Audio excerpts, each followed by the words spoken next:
Bismillahirrahmanirrahim. Assalamualaikum warahmatullahi wabarakatuh. Alhamdulillahi wahidil ahad, al-fardus samad, lam yalid wa lam yulad wa lam yakul lahu kufuwan ahad. Wa asyhadu an la ilaha illallah laysa li fadlihi muntaha wa la madad. Wa asyhadu anna Muhammadan abduhu wa rasuluh. Allahumma salli wa sallim ala Muhammad wa ala alihi wa ashabihi wa man tabi'ahum bi ihsan ila yaumiddin, amma ba'd. Rabbi shrah li sadri wa yassir li amri wahlul 'uqdatam min lisani yafqahu qawli. Allahumma la sahla illa ma ja'altahu sahla wa anta taj'alul hazna idza syi'ta sahla. Puji dan syukur kita panjatkan kepada Allah Subhanahu wa taala yang masih memberikan kesempatan kehidupan kepada kita sampai maghrib ini. Mudah-mudahan Allah Subhanahu wa taala selalu memberikan taufik, hidayah, inayah, ampunan, diangkat derajat kita dan Allah meridai semua amal ibadah kita. Amin ya rabbal alamin. Salawat dan salam selalu kita curahkan kepada Nabi Allah Muhammad sallallahu alaihi wasallam. Allahumma salli wa sallim alaihi, baik kepada keluarga beliau, kepada para sahabat beliau, dan kepada orang-orang yang selalu istiqomah di dalam agama ini. Bapak Ibu sekalian yang dirahmati oleh Allah Subhanahu wa taala, kita melanjutkan kembali pembahasan tentang pengorbanan Nabi Ibrahim alaihissalam di dalam surat As-Saffat, surat yang ke-37, di ayat yang ke-102 sampai ke-107, di mana di 102 Allah mengatakan, falamma balagha ma'ahu sa'ya qala ya bunayya inni ara fil manami anni azbahuka fanzur madza tara qala ya abati if'al ma tu'mar satajiduni insyaallah minas sabirin. Ayat ke-102 ini Bapak dan Ibu memberikan gambaran kepada kita bagaimana ketika telah sampai umur Ismail menjadi remaja, diperkirakan para ulama menyebutkan 13 tahun, yang dimana beliau sudah bisa membantu ayahnya, sudah bisa melakukan sesuatu yang diperintahkan oleh ayah dan ibunya. Maka setelah Allah SWT sampaikan umur itu, waktu itu, lalu Nabi Ibrahim berkata kepada anaknya, ya bunayya inni ara fil manami anni adbahka fanzur madza tara. Wahai anakku, aku bermimpi 3 malam di tanggal 8 Zulhijjah yang disebut dengan Tarwiyah, di tanggal 9 yang disebut dengan Arafah, dan di tanggal ke-10 yang disebut dengan Udhiyah. 3 malam ini Nabi Ibrahim bermimpi yang sama. Mimpinya adalah beliau harus menyembelih leher anaknya. Nah, tentunya Bapak dan Ibu sekalian, ini bukan sesuatu yang mudah. Mengapa? Karena ini perintah Allah. Nah, tentu ada sesuatu pembelajaran yang Allah ingin berikan kepada kita tentang kalimat qala ya bunayya inni ara fil manami anni adbahuka fanzur madza tara. Sampai Nabi Ibrahim berkata kepada anaknya, kira-kira pendapatmu bagaimana wahai anakku?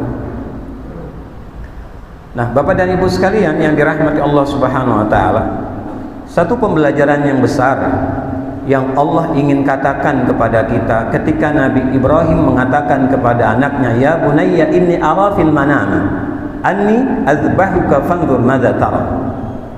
Allah ingin menggambarkan kepada kita tentang ta'thirul quwwatul imaniyah, pengaruh kekuatan keimanan kepada Allah Subhanahu wa taala. Ketika Allah Subhanahu wa taala sudah menjadikan iman itu di dalam hati hamba yang Dia cintai dan menjadikan iman itu indah di dalam hatinya, maka dia tidak akan mungkin menolak apa yang Allah perintahkan kepadanya. Maka di dalam surat ke-49 di ayat yang ke-7 Allah SWT berfirman, "Walakinnallaha habbaba ilaikumul imana wa zayyanahu fi qulubikum wa karraha ilaikumul kufra wal fusuqa wal isyan ulaika humur rasyidun." Jadi Allah yang membikin kita itu beriman kepadanya. Allah yang membikin iman itu indah di dalam hati kita kepadanya. Allah yang membikin kita tidak suka kepada kekufuran, kepada kefasikan, dan kepada kedurhakaan. Mengapa? Karena si hamba mematuhi apa yang menjadi perintah dari Khaliknya, penciptanya. Nah, jadi Bapak dan Ibu sekalian yang dirahmati Allah Subhanahu wa taala, ini yang kita butuhkan Pak Ibu dalam kita beribadah kepada Allah. Bagaimana Allah menjadikan kita mencintai keimanan, bagaimana keimanan itu Allah indahkan di dalam hati kita, sehingga keimanan itu selalu menolak sesuatu yang bertentangan antara kita dengan nafsu kita, Bapak dan Ibu sekalian. Nah, jadi Bapak dan Ibu yang dirahmati Allah Subhanahu wa taala, apa pengaruh kekuatan keimanan itu Bapak dan Ibu? Satu, memandang mimpi adalah syarat dari perintah Allah. Dan mimpi ini tidak sembarang mimpi Bapak dan Ibu. Beda dengan mimpi kita hari ini. Kalau mimpi kita hari ini seperti Nabi Ibrahim, berarti itu bukan keimanan Bapak dan Ibu, isi setan. Tidak mungkin kita akan menyembelih leher anak kita hari ini Bapak dan Ibu. Nggak ada. Kenapa? Nggak ada cerita. Tapi ini Nabi Ibrahim, Allah perintahkan kepada beliau, Bapak dan Ibu, beliau lakukan. Allah tidak meminta kesempurnaan dalam kita melakukan perintah Allah Subhanahu wa taala, tidak sedikit pun Bapak dan Ibu. Mengapa? Karena ketika kita melakukan perintah Allah itu pasti ada kekurangan Pak. Kita sholat saja terkadang masih tidak khusyuk di dalam sholat, masih tidak serius Pak di dalam sholat Bapak dan Ibu. Masih banyak lintasan-lintasan yang terjadi pada pikiran kita yang sehingga menggoda dalam rangkaian ibadah yang kita lakukan Bapak dan Ibu.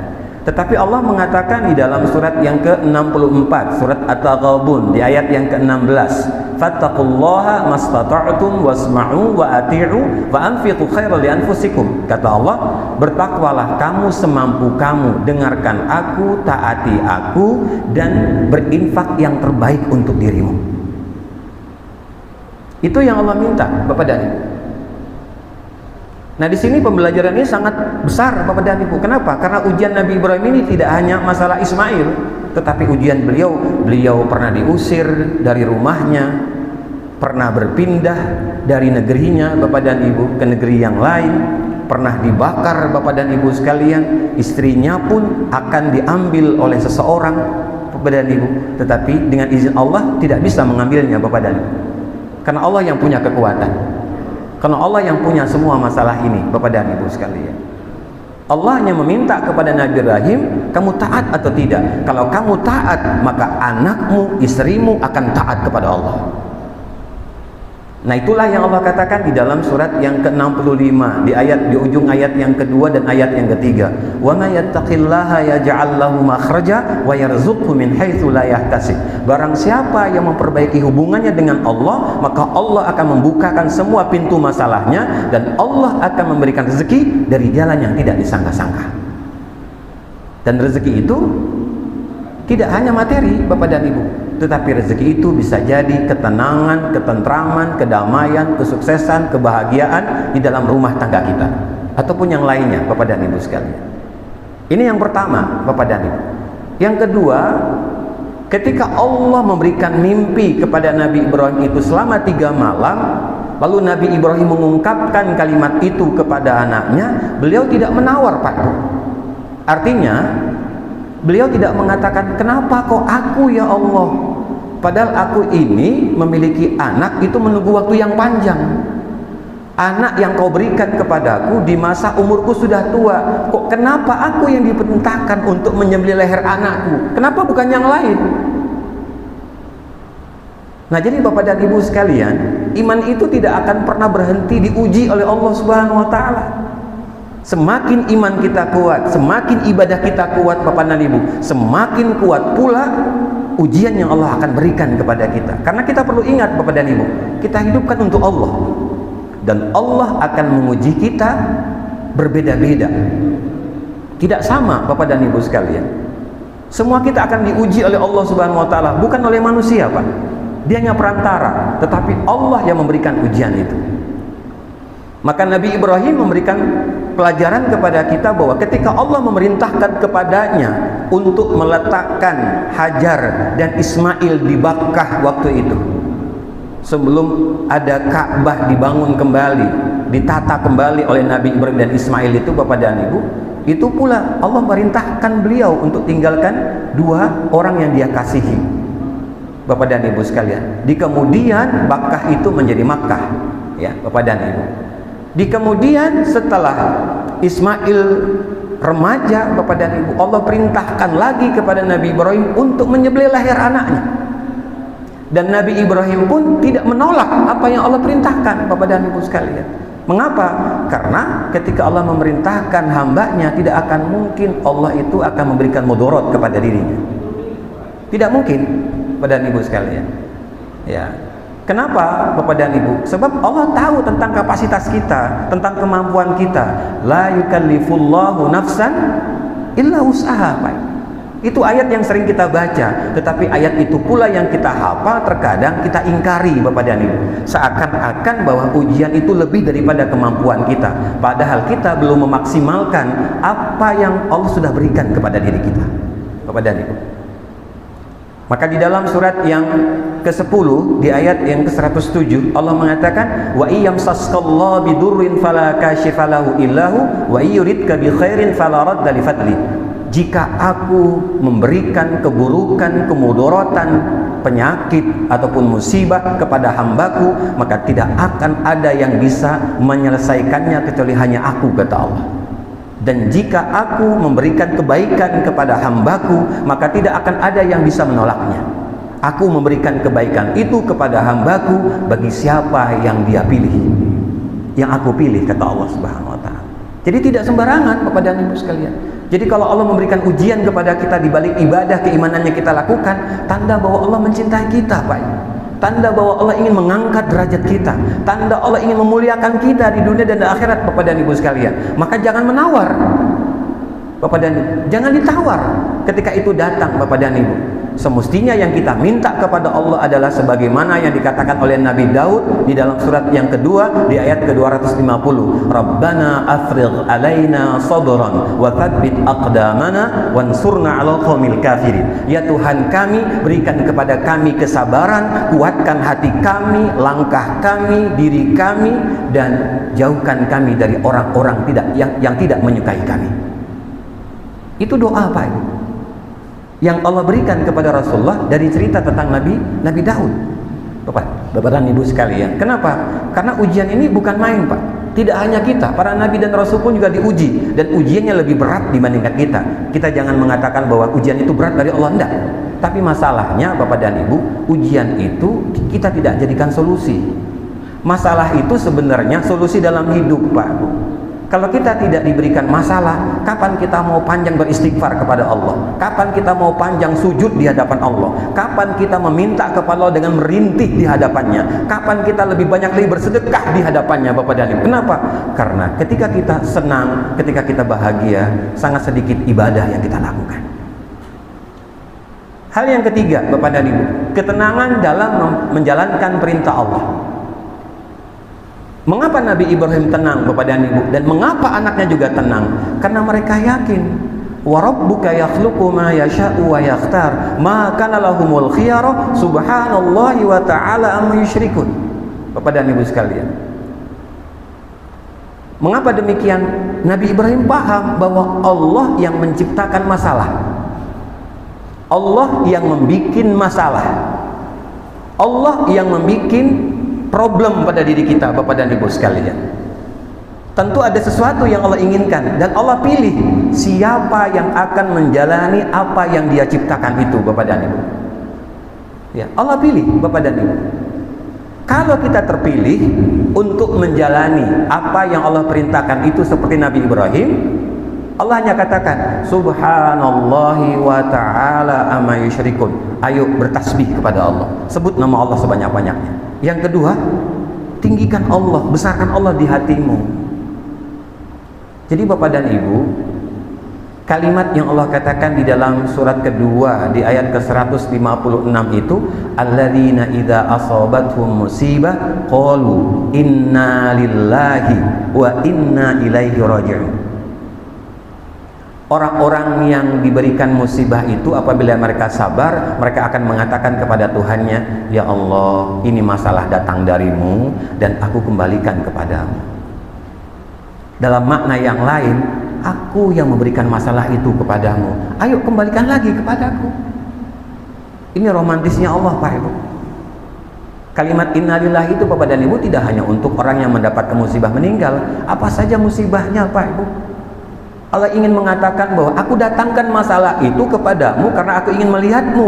Kamu sungguh-sungguh atau tidak? Kamu sabar atau tidak? Kamu serius atau tidak? Kata Allah. Nah, setelah itu kamu kembalikan kepadaku, nanti aku akan selesaikan masalah.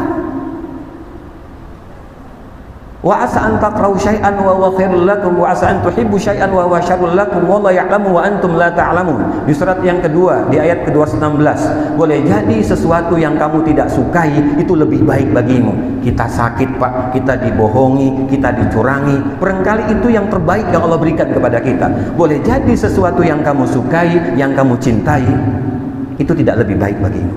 Wallahu ya'lamu wa antum la ta'lamun. Allah lebih tahu apa yang kamu tidak tahu.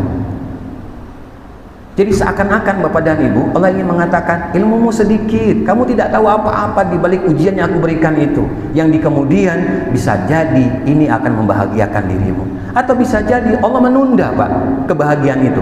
Fala ta'lamu nafsum ma ukhfiya lahum min qurrati a'yun jazaa'an bima kanu ya'malu. Di surat ke-32 di ayat 17.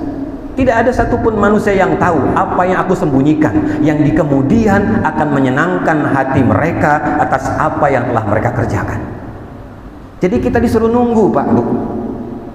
Tidak semua doa yang kita doakan kepada Allah langsung diistijabah, langsung dijawab oleh Allah. Bisa jadi dijawabnya 15 tahun kemudian, 20 tahun kemudian, atau terjawabnya setelah kita meninggal dunia, Pak. Yang menikmati adalah anak cucu kita. Itu cara Allah, Pak. Allah hanya minta kepada kita, lakukan sesuatu, kerjakan. Kenapa? Karena aku ingin melihat kesungguhanmu. Pada Ibu. Nah, ini ketenangan, Pak, pada diri kita bahwa Allah yang memberikan masalah, Allah pula nanti yang akan selesaikan masalah itu. Ya. Tidak perlu sibuk dengan masalah waktu, Bapak dan Ibu. Itu Allah. Tidak perlu sibuk dengan masalah hasil. Allah yang menentukan. Yang penting kira-kira Allah suka atau tidak. Maka Nabi Isa mengatakan kepada kaumnya, dan ini sebagai nasihat dari Allah kepada Rasulullah SAW dan kepada kita di dalam surat ke-19 ayat 31-32. Wa ja'alani mubarakan aina ma kuntu wa awsani bis salati waz zakati ma dumtu hayya wa barram bi walidati wa lam yaj'alni jabbaran syaqiyya. Apa kata Nabi Isa? Aku hidup di mana saja dalam keadaan berkah. Kalau kita ingin hidupnya di mana saja berkah, Bapak dan Ibu, apa wasiat Allah kepada Nabi Isa? Satu, jangan tinggalkan sholat. Yang kedua, tunaikan zakat selagi masih hidup. Ayo bersedekah, berinfak selagi masih hidup, bukan setelah mati, Pak Ibu.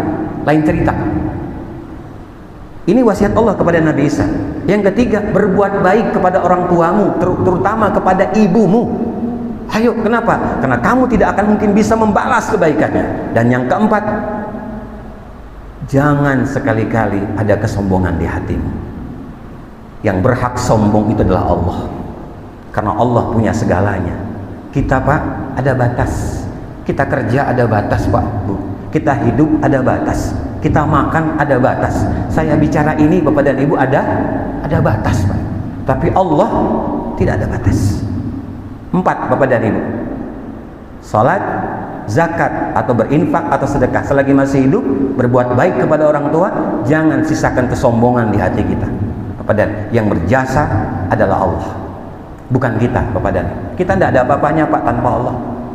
Karena banyak cerita di dalam Al-Quran itu. Qarun, Pak, habis juga dimatikan. Fir'aun yang kaya raya, yang punya kekuatan, yang punya pasukan yang besar dan banyak itu, tetap saja mati di dalam keadaan su'ul khatimah, Bapak dan Ibu sekalian. Hamman, matinya dalam keadaan apa? Kepalanya pecah karena dipukul oleh dirinya sendiri. Sebab Allah masukkan nyamuk ke dalam telinganya dan tidak keluar-keluar Bapak dan Ibu sampai kepalanya pecah karena dipukul. Makanya kalau Bapak dan Ibu pusing jangan suka pukul-pukul kepala. Nanti geger otak.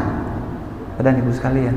Sujud, ambil wudu, wasta'inu bis-sabri was-shalah wa innaha lakabiratun illa 'alal khashi'in alladzina yazunnuna annahum mulaqu rabbihim wa annahum ilaihi raji'un. Surat kedua ayat 45 46. Perintahlah tolong kepadaku dengan sabar dan salat. Sesungguhnya salat itu berat kecuali bagi orang yang khusyuk. Siapakah orang yang khusyuk itu? Orang yang yakin bahwa dia akan bertemu dengan Tuhannya, masalahnya akan diselesaikan oleh Tuhannya, dan yakin bahwa semua masalah akan kembali kepadanya. Maka Bapak dan Ibu, pembelajaran ini sangat besar pada diri kita, Bapak dan Ibu sekalian. Ini pengaruh kekuatan keimanan pada diri kita dari cerita Nabi Ibrahim ini, Bapak dan Ibu. Sekali lagi Allah mengatakan, qala ya bunayya inni ara fil manami anni azbahuka fanzur madza tara, qala ya abati fa'al ma tu'mar. Kata Nabi Ibrahim, wahai anakku, kira-kira bagaimana dengan mimpiku ini selama 3 malam? Bagaimana dengan pendapatmu? Madza tara? Ada apa di balik ini Bapak dan Ibu? Mauqiful hikmah min mawaqifi ala amrillah. Sikap bijaksana di dalam mensikapi perintah Allah. Bapak dan Ibu, yang dibangun oleh Nabi Ibrahim bersama Ismail dan istrinya itu adalah diantaranya menghidupkan syura, musyawarah di dalam rumah tangga. Nah, jadi kalau Bapak dan Ibu ingin berkurban, jangan semaunya, mentang-mentang Bapak masih punya uang, masih kerja, Ibu juga masih kerja, semaunya sendiri-sendiri. Enggak Pak Ibu, ini pembelajarannya. Nabi Ibrahim ingin menyembelih anaknya itu sangat mudah Pak. Langsung dia seret, langsung dia ikat, langsung dia sembelih, bisa Bapak dan Ibu. Tapi dia tidak mau Pak Ibu. Kenapa? Karena Allah ingin memberikan ilmu kepada kita dalam menentukan sesuatu di dalam rumah tangga itu membutuhkan budaya musyawarah. Ayo dimusyawarahkan.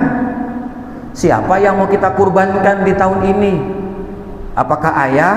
Apakah ibu? Apakah anak? Apakah kakek? Apakah nenek? Tapi yang utama yang disunahkan itu adalah kita yang punya kurban Pak Ibu. Sama seperti Bapak dan Ibu, orang yang membadalkan haji, sunnahnya itu adalah orang yang pernah haji, supaya niatnya tidak berubah Pak. Jadi kalau ada anak yang membadalkan ayahnya, dia belum haji Pak, yang haji itu bapaknya. Kenapa? Karena niat hajinya satu Pak, untuk siapa yang dihajikan.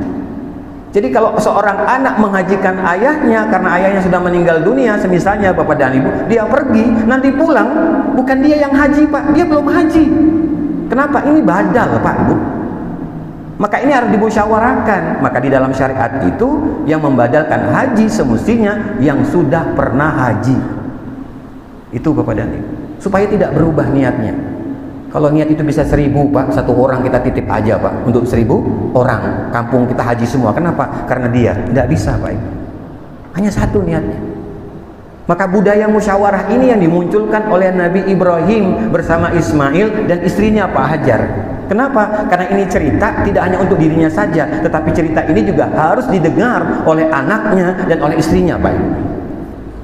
Dan cerita ini pun akhirnya kita baca Pak di dalam surat ke-37 ayat ke-102. Yang kedua Bapak dan Ibu, ada apa di balik Nabi Ibrahim mengatakan kepada anaknya tentang penyembelihan ini? Ada semangat berbagi pahala Pak. Ini yang harus kita pahami Bapak dan Ibu. Semangat berbagi pahala. Nanti juga berbagi pahala ini tidak hanya di dalam keluarga kita Bapak dan Ibu. Daging kurban itu akan kita bagikan Pak Ibu. Maka mereka nanti yang berkurban jangan minta apa-apa ketika dia berkurban. Sudahlah, serahkan kepada panitia, apapun yang dikasih oleh panitia dia terima Pak Ibu. Nah di kita itu ada sebagian menentukan Pak, karena dia berkurban ya, di sapi itu ada 7 orang, lalu setiap orang minta jatah. Apa jatahnya? Yang satu minta paha kanan, minta paha kiri, minta apa bagian kepala.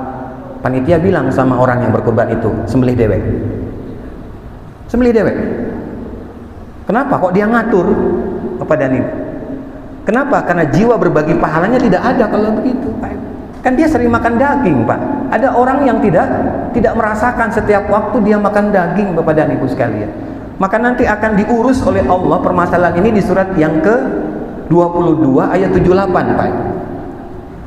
Ya, ayat 78 bahwa orang yang berkurban itu akan diterima kurbannya karena ketakwaan kepada Allah, Pak. Bukan karena soal dia kena kaya raya, bukan karena badan kurban itu besar, Bapak dan Ibu, tidak, tetapi karena ketakwaannya, Bapak dan Ibu. Walaupun nanti ada sunnah-sunnah yang perlu menjadi perhatian kita dalam kurban itu, Bapak dan Ibu.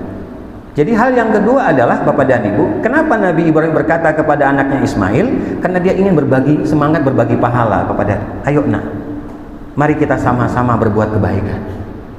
Itu Pak, Bu. Ya. Jadi kalau nanti ada orang yang tidak kurban, datang aja ke tempat kurban, Bapak dan Ibu, elus-elus itu hewan kurban, atau dia dia pegang hewannya ketika akan disembelih. Mengapa? Supaya dia dapat berbagi pahala tadi, Pak. Ya, jangan hanya sekedar untuk mendapatkan dagingnya saja, walaupun itu juga berbagi pahala, Bapak dan Ibu sekalian. Ya. Yang ketiga, Bapak dan Ibu, apa mauqif? Apa sikap dari hikmah dalam mensikapi perintah Allah terhadap Nabi Ibrahim dan Ismail itu? Melatih diri dalam mensikapi perintah Allah, Bapak dan Ibu. Jadi kita harus latihan, Bapak dan Ibu. Ya, kalau kita tidak latihan, Bapak dan Ibu, untuk melaksanakan sholat subuh berjamaah di masjid itu bukan mudah, Pak. Bukan mudah. Makanya Rasulullah mengatakan di dalam hadis riwayat Imam Bukhari itu, barang siapa yang tahu kalau dia sholat subuh berjamaah di masjid, Bapak dan Ibu, maka dia akan datang sholat subuh berjamaahnya itu dalam keadaan terseok-seok. Kalau dia tahu tentang berjamaah subuh di masjid itu, Bapak dan Ibu, kenapa? Karena kalau kita sholat subuh berjamaah di masjid, seakan-akan kita sholat satu malam, Bapak dan Ibu.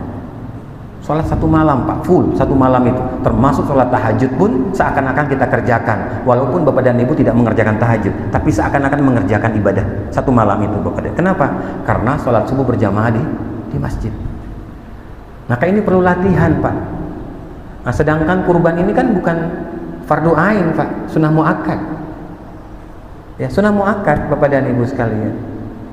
Kalau dia fardu ain, betapa beratnya orang-orang yang tidak mampu, Bapak dan Ibu sekalian.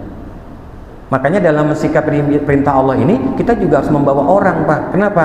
Barangkali keluarga kita sudah sering berkurban, tetapi tetangga kita belum, Pak. Ayo kita kurbankan tetangga kita dengan perantara kita, Bapak dan Ibu sekalian. Tahu juga kita pasti dapat, Pak, dari Allah. Malah dapatnya dari Allah berkali lipat, Bapak dan Ibu, bukan kurang, Bapak dan Ibu. Tidak sedikit. Kenapa? Karena kita memberikan kepada orang lain, yang orang lain itu ingin berkurban tapi dia tidak mampu, Pak. Nah, yang terakhir, Bapak dan Ibu, bagaimana hikmah? Kenapa Nabi Ibrahim berbicara kepada Ismail? Karena ini bagian daripada evaluasi sejauh mana akan keberhasilan usaha-usaha pendidikan yang kita lakukan, Bapak dan antara anak mendidik orang tuanya. Kenapa, Bapak dan Ibu? Betapa terpujinya Ismail ini, Bapak dan Ibu. Satu kalimat pun tidak ada membantah orang tuanya. Padahal Nabi Ibrahim ini jarang-jarang ketemu sama ayahnya, Pak, Bu. Karena Nabi Ibrahim ini kan lebih banyak terkadang di Palestina, Pak, Ibu, bukan di Makkah. Lebih banyak bersama Sarah, bukan bersama Hajar, Bapak dan Ibu. Besarnya Nabi Ismail ini, Bapak dan Ibu, itu bukan karena langsung tiap hari dididik oleh Nabi Ibrahim, tidak, tetapi karena ibunya. Ibunya pun Hajar menjadi seorang wanita yang solehah, taat kepada Allah karena didikan suaminya, walaupun dia jarang bertemu dengan suaminya, Bapak dan Ibu sekalian. Karena jarak antara Palestina dan Makkah itu 40 malam 40 hari, Bapak dan Ibu. Dan Nabi Ibrahim punya kebiasaan, kalau dia musafir, Bapak dan Ibu, dia tidak mau pakai kendaraan, dia jalan kaki, Pak. Nah, sekarang mana ada, Pak, orang yang kayak begini, Pak, mau jalan kaki 40 hari 40 malam, Bapak. Padahal dia punya kendaraan. Ya, makanya kenapa Nabi Ibrahim ini memiliki gelar yang bernama Khalilullah, kekasih Allah, Pak. Nggak sembarangan, Pak, untuk menjadi kekasih Allah. Ya, nggak sembarangan, Bapak dan Ibu sekalian. Kenapa? Ujiannya besar, Pak. Ya, tidak sedikit, Bapak dan Ibu sekalian. Maka hidup ini tidak ada kebetulan, Pak. Hidup ini tidak ada kebetulan bagi Nabi Ibrahim bersama keluarganya. Hidup ini tidak ada kebetulan bagi kita yang hidup di masa kini, Bapak dan Ibu. Kata Allah di dalam surat 57 ayat 22 23, "Ma asaba min musibatin fil ardi wala fi anfusikum illa fi kitabim min qabli an nabraha inna dzalika 'alallahi yasir.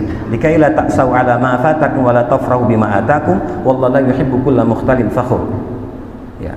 Apa saja musibah kejadian yang ada di bumi dan ada pada dirimu, semua sudah tertulis di Lauhil Mahfuz. Sebelum itu semua diciptakan. Sesungguhnya mudah bagi Allah untuk merubahnya. Apabila terjadi, Bapak dan Ibu, jangan menyesali. Sudah, tidak perlu diingat-ingat lagi. Lepaskan Bapak dan Ibu sekalian, karena dia sudah terjadi. Itu qadarullah. Itulah ketetapan yang sudah Allah tetapkan kepada kita, dan kita sadar bahwa itu milik kita. Sedangkan yang belum, itu belum tentu milik kita, Bapak dan Ibu sekalian. Ya. Dan Allah tidak suka kepada orang yang sombong dan membanggakan diri. Seakan-akan kita berhasil karena kita, Pak. Kita terkenal karena kita punya posisi pangkat karena kita. Bukan, Pak Ibu. Allah tidak suka dengan orang yang kayak begini, Pak.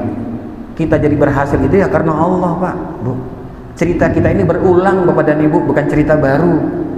Ya, Bapak dan Ibu. Kalau ada penjahat lalu dia menjadi pejabat, menjadi orang-orang yang selalu menyakiti orang lain, Bapak, dan menzolimi orang lain, itu bukan yang baru, Pak. Kenapa? Karena sudah ada di masa Nabi Musa. Ada Fir'aun, ada Haman, ada Qarun, Bapak dan Ibu. Ada Bal'am bin Baurah, Bapak dan Ibu, seorang ulama yang kemudian Allah katakan di dalam surat ke-7 di ayat ke-176 itu seperti anjing. Artinya apa? Seorang ulama yang penjilat, Bapak dan Ibu. Itu ada di dalam Al-Quran, Bapak dan surat Al-A'raf surat 7. Allah katakan begitu. Kenapa? Karena dia hanya ingin mendapatkan dunia. Dia lupa bahwa dia akan bertemu dengan Allah. Dia lupa bahwa apa yang dia kerjakan akan dipertanggungjawabkan di hadapan Allah Subhanahu wa taala. Apakah kita tidak takut, Pak? Maka kita sering dengar kematian itu bukan akhir, tetapi kematian itu adalah awal kehidupan, Bapak dan. Karena kehidupan yang abadi di akhirat, bukan di dunia, Bapak dan Ibu. Tidak apa-apa kita susah, Pak, kita sakit-sakitan. Insya Allah, Allah akan jadikan kita mudah, kita sehat, kita bahagia ketika kita bertemu dengan Allah Subhanahu wa taala. Itu saja, Bapak dan Ibu sekalian. Kenapa? Karena Allah sudah tentukan, ya, Bapak dan Ibu. Baik, Bapak dan Ibu yang dirahmati Allah Subhanahu wa taala. Jadi kenapa Nabi Ibrahim mengajak berbicara kepada anaknya ketika beliau diperintahkan untuk menyembelih dia, Bapak dan Ibu? Karena Nabi Ibrahim ingin agar ketaatan yang terjadi pada diri beliau itu juga mempengaruhi pada diri anak dan istrinya, Bapak dan Ibu. Jadi harus ada suhu yang sama, Pak, Bu. Dalam apa? Dalam rumah tangga kita. Tidak akan mungkin ada kata sakinah, mawaddah, warahmah kalau tidak punya rasa sama, kalau tidak ada punya pemikiran yang sama, kalau tidak ada pemahaman yang sama, Bapak dan ini harus ada, Pak, Bu. Jangan kita menghayal kalau rumah tangga kita bisa sakinah, mawaddah, warahmah sedangkan tidak ada daya rasa yang sama antara suami dan istri ataupun anak-anak yang ada di rumah, Bapak dan susah akan terjadi. Maka kenapa kita diperintah oleh Allah untuk belajar, Pak Ibu? Dan ujian itu adalah bagian daripada pembelajaran yang besar yang Allah berikan kepada kita. Ya. Orang yang mencintai istrinya, Bapak dan Ibu, tanpa menghadirkan Allah, itu cinta yang bohong, Pak. Cinta yang bohong, Bu. Kenapa? Kalau kita mencintai pasangan kita karena dia, akan ada satu masa kita apa? Cemburu, kita sakit hati, kita kecewa, Bapak dan Ibu sekalian. Tetapi kalau kita mencintai pasangan kita itu karena Allah, memang itu jatah kita, Pak, dari Allah. Allah jodohkan kita dengan apa? Dengan istri yang kayak nenek lampir, Pak, Ibu. Alhamdulillah. Karena Allah, Pak, Ibu.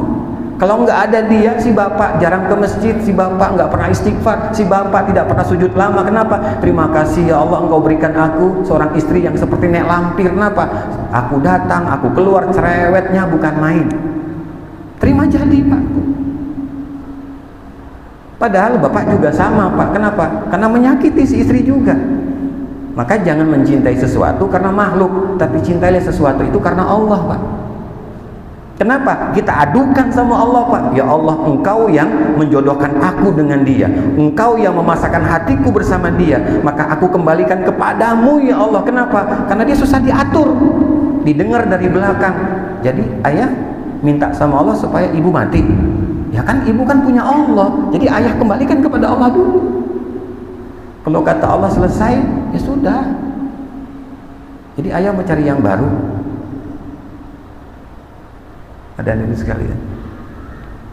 Jadi Bapak dan Ibu, ini yang harus diluruskan kembali Pak Bu. Makanya cekcok dalam rumah tangga itu karena Allah tidak dihadirkan Pak Bu.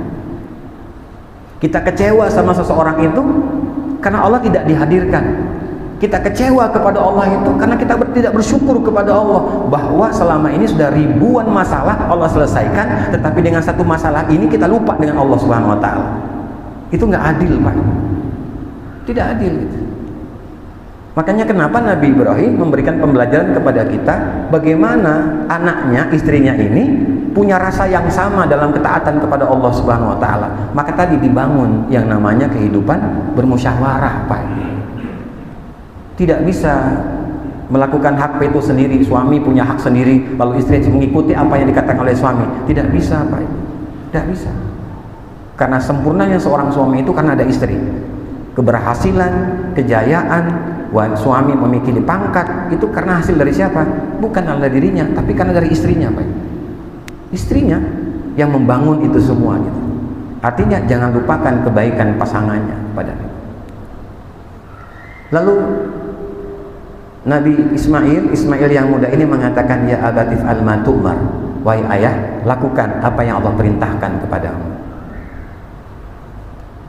Beliau mengatakan dengan nada yang mawaddah, penuh cinta kepada dia. Mengatakan kalimat itu kepada ayahnya karena kurbi, karena dia ingin dekat bersama ayahnya. Walaupun ayahnya ini mendapatkan perintah dari Allah untuk menyembelih leher dia, Bapak dan Ibu sekalian. Tidak hanya itu, dia tidak kaget, dia tidak takut, tidak kehilangan akal, dan akhlaknya pun masih baik dalam mencintai orang tuanya, Bapak dan Ibu. Nah, ini yang harus kita ambil, Pak Bu. Jadi bukan hanya sekedar kurban sebenarnya, tetapi ada pembelajaran yang besar di balik kurban itu, Pak. Apa? Mengorbankan perasaan, mengorbankan apa? Waktu, tenaga, pikiran, Pak. Ini korban yang paling besar, Pak. Bukan soal masalah kurban hewan, Pak. Tapi ini rasa, Pak. Sudah sejauh mana pendidikan anak-anak kita, Bapak dan akan Tuhannya, Bapak dan sudah sejauh mana kedekatan kita dengan anak kita. Sesibuk apapun kita, Pak, jangan kita menjauh dari anak kita, Pak. Sesibuk apapun kita, Bapak dan Ibu, kita harus punya waktu dengan anak kita, Bapak dan Ibu sekalian. Kenapa? Karena dialah barangkali dengan izin Allah yang akan menyelamatkan kita di kemudian hari di hadapan Allah Subhanahu wa taala. Nah, sedangkan banyak orang tua yang asik dengan pekerjaannya, Bapak dan Ibu. Anak itu hanya diberikan materi, hanya diberikan uang, fisik saja, Bapak dan Ibu, tetapi hatinya tidak pernah disentuh. Bapak Ibu kalau jalan di pukul 1 dan pukul 2 malam, Pak, di daerah TAC itu, Bapak dan Ibu, sampai di daerah GOR, itu masih banyak anak-anak muda, bujang gadis, Pak, entah apakah masih gadis atau tidak, Bapak dan Ibu, yang masih keluyuran di jam 1, jam 2. Mengapa saya katakan begitu? Karena terkadang saya pulang itu jam 2 sampai jam 3 fajar, Pak, ke rumah. Kenapa? Karena pengajian seperti ini, Bapak dan Ibu. Lalu siapa yang tanggung jawab, Pak? Bagaimana pendidikan di sekolah? Apakah anak-anak diajarkan tentang adab, Bapak dan Ibu? Malah terkadang anak tidak beradab kepada orang tuanya, Bapak dan Ibu. Tidak punya akhlak di hadapan Tuhannya. Tidak hanya di hadapan orang tuanya, di hadapan Tuhannya saja tidak berakhlak, Bapak dan Ibu. Kenapa? Dulu, Pak, masih ingat Bapak dan Ibu, dulu kalau kita di bulan Ramadan ingin berbuka tanpa sepengetahuan orang tua kita diam-diam, Pak. Kita masuk kamar mandi, kita ambil air 1 ciduk, Pak, lalu kita minum. Masih ingat Bapak dan Ibu? Masih ingat? Diam-diam kan? Diam-diam, Pak, kita ambil makanan lalu kita masuk ke kamar mandi atau jauh-jauh kita ke kebun, kita makan, Pak, sampai rumah nanti mengatakan puasa. Tapi hari ini, Pak, sampai jalan-jalan akan berbuka, Pak, mohon maaf, sambil merokok, sambil dia minum, seakan-akan Bapak dan Ibu sekalian dia kuat, seakan-akan puasa itu bukan wajib bagi dirinya, Bapak dan Ibu. Ini yang terjadi, Pak. Ini yang kita khawatirkan, Bapak dan Ibu sekalian. Bukan soal dia tidak punya uang, Pak, Bu. Bukan soal dia punya ilmu yang banyak, karena banyak orang yang punya ilmu tapi tidak beradab, Pak. Makanya mohon maaf, Bapak dan Ibu, yang paling banyak masuk penjara itu orang yang banyak ilmunya, Pak. Kenapa? Karena tidak punya adab, Pak. Tidak punya akhlak di hadapan Tuhannya. Nah, ini pelajaran yang kita dapat, Pak, tentang pengorbanan ini, Bapak dan Ibu sekalian. Mohon maaf, Bapak dan Ibu, bukan untuk menasihati tapi mengingatkan. Dan mohon maaf Bapak dan Ibu, pembelajaran ini sungguh luas, sungguh panjang. Waktu tidak memungkinkan Bapak dan Ibu. Sebentar lagi akan isya. Mudah-mudahan di waktu mendatang kita masih lanjutkan pembahasan ini Bapak dan Ibu sekalian. Kalau di antara Bapak dan Ibu ada yang mau bertanya, dipersilakan. Begini, di dalam surat 29, surah Al-Ankabut Bapak dan Ibu, surah Al-Ankabut surat 29 ayat 2 dan ayat 3. Apa yang Allah katakan Bapak dan Ibu sekalian? Ahasiban nasu ayutraku ayyaqulu amanna wa hum la yuftanun wa laqad fatanna alladziina min qablihim fala ya'lamanna Allahu alladziina shadaqu wa la ya'lamanal kadzibin. Apakah ketika kalian mengatakan beriman kepada aku, lalu aku biarkan kalian tanpa diuji? Jadi kita boleh meminta Bapak dan Ibu, ud'uni astajib lakum, minta kepadaku nanti aku akan kabulkan permohonanmu. Tapi setiap permohonan itu akan dikabulkan, maka kita harus mengikuti syarat Allah apa? Ujian. Kita mau dapat ijazah Bapak dan Ibu, bisa dapat tanpa ujian? Nggak bisa Pak. Kalaupun dapat dengan beli Bapak dan Ibu, itu lain cerita. Lain cerita Bapak dan Ibu sekalian. Tapi kalau kita ingin mendapatkan hasil, kata Allah, kamu harus mengikuti aturanku apa? Aku akan uji kamu. Sungguh orang-orang sebelum kamu sudah aku uji. Mengapa aku menguji orang yang dulu, sekarang dan akan datang? Karena aku ingin melihat siapa yang jujur dengan keimanannya dan siapa yang bohong dengan keimanannya. Itu buktinya Bapak dan Ibu. Setiap kali kita sholat, di awal sholat kita mengatakan inna sholati wa nusuki wa mahyaya wa mamati lillahi rabbil alamin. Setelah kita baca, lintasan dunia masuk Pak. Lintasan dunia masuk Bu. Ini kayaknya Ustadz ini kalau jadi imam isya bakal panjang nih ayatnya nih. Nah, masuk lintasannya Pak. Mulai mata kita terlihat apa? Semut yang tadi tidak nampak, yang kecil. Pak. Mulai mata kita melihat sejadah kawan kita Pak. Mulai mata kita melihat jempol kaki teman kita. Kayaknya aku kenal ini jempolnya nih Pak. Mulai terasa tidak nyaman tubuhnya, mengantuklah, jadi ada malaslah Bapak dan Ibu. Setelah salam, apa yang terjadi? Masalah selesai Pak, Bu. Masalah selesai. Kunci ingat di waktu sholat. Punya hutang kita ingat di waktu sholat. Punya janji sebelum sholat lupa. Ketika sholat ingat semua Bapak dan Ibu sekalian. Iya kan? Mau marah sama istri atau sama suami bisa ingat setelah baca doa iftitah Bapak dan Ibu. Tuh. Jadi kalau kita minta sesuatu kepada Allah, falyastajibu li wal yu'minu bi la'allahum yarshudun. Surat 2 ayat ke-186. Segerakan kebaikan untukku dan kuatkan keimananmu dalam menyegerakan kebaikan untukku. Kenapa? Aku akan datangkan ujian pada dirimu. Siap-siap Bapak dan Ibu. Semakin bertambah ilmu kita, semakin kita ujiannya akan besar. Semakin kuat ibadah kita, semakin besar pula ujian yang bakal datang kepada kita. Semakin Allah berikan kepada kita anak-anak yang baik, semakin besar pula ujian kesombongan pada diri kita kepada Ibu sekalian. Subhanakallahumma wa bihamdika asyhadu an la ilaha illa anta astaghfiruka wa atubu ilaik. Afu minkum. Assalamualaikum warahmatullahi wabarakatuh.